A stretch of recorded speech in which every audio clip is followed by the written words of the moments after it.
কাজ করতে গিয়ে দোকানের শাটার পড়ে আহত দুই শ্রমিক, একজনকে পাঠানো হয়েছে রাজ্যের প্রধান রেফারেল হাসপাতাল জিবিতে। ঘটনা বুধবার বিকেলে বিশালগড়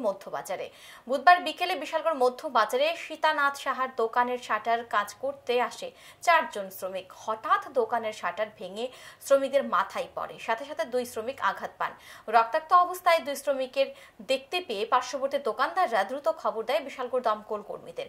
আহত দুই শ্রমিককে উদ্ধার করে বিশালগড় মহকুমা হাসপাতালে নিয়ে যায় দমকল কর্মীরা। আহত শ্রমিকরা হলো নয়ন দাস ও সুদেব নম। কর্তব্যরত চিকিৎসক আহত নয়ন দাসকে জিবি হাসপাতালে উন্নত চিকিৎসার জন্য রেফার করেন।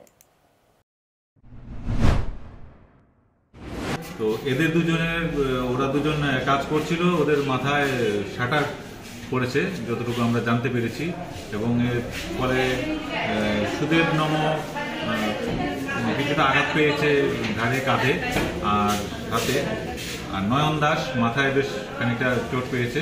তো নয়ন দাসকে আমরা সেই জন্য রেফার করেছি জিবি হাসপাতালে।